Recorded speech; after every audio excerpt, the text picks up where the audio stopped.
Bring in our guest, John Nielsen-Gammon from College Station in Texas, Professor of Meteorology at Texas A&M University and also the state's climatologist. Thank you very much indeed for your time.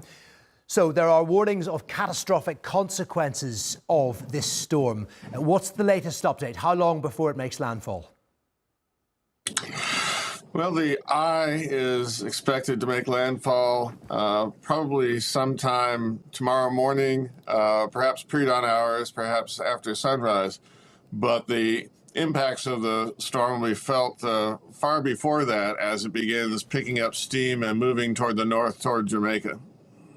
And we're hearing that the slow pace of Melissa means that it actually could be more damaging, increasing the risk of deadly flooding and landslides. Why is that? The amount of rain that a storm is producing doesn't depend on how rapidly it's moving. But the problem with a storm moving very slowly is that the rainfall is occurring over the same location, hour after hour after hour. And that problem is magnified in an island like Jamaica, which is fairly mountainous. And so storm winds that are reaching land are forcing the air upward over the mountains and it'll be cranking out lots of rainfall across most of the southern half of the island. And with the steep terrain, there should be lots of landslides and unfortunately lots of flooding as well. Yes, and we're also hearing that the island has been saturated with rain already in October, unusually large amounts of that, which presumably just makes the situation even worse. That's right. The mud will start flowing, unfortunately. We saw with Hurricane Helene in the Appalachians of the United States last year that you end up basically getting a combination of water and dirt flowing down the hillsides. Lots of people live on hillsides in Jamaica. Some of the construction is relatively not robust.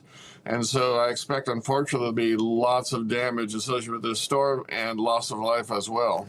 Well, I was going to ask you about the infrastructure and the island's preparedness for a storm of this size. I mean, to what extent can people there protect themselves given the nature of housing and indeed where those houses are? Yeah, indeed, it's pretty tricky because there's not necessarily a lot of knowledge about which places are going to be at risk. The safest locations will be in relatively flat areas that are not adjacent to hillsides or adjacent to rivers and streams. So generally speaking, the urban areas might be better off, but even at that, the urban areas extend into some of the drainage areas. So it's going to be critical for people to figure out where's a safe place. And then we'll have to stay there perhaps for a few days because there's going to be a lot of trees down, power outages. Food and water is going to be a prime need for many people in the area where it makes landfall.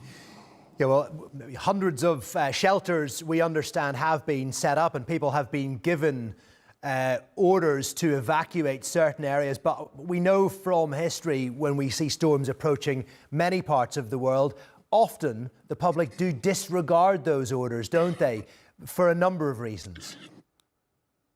Yeah, the danger is that people will develop a false sense of confidence, perhaps from having lived through hurricanes in the past.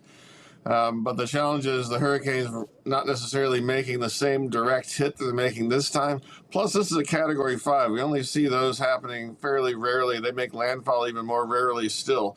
So getting the idea that this is actually something unprecedented that your past experience doesn't prepare you for is a challenging message to get across. Yeah, I mean, batten down the hatches, to say the least, is what people need to do. John, we thank you very much indeed for joining us. Appreciate you joining us on TRT World. Thank you very much.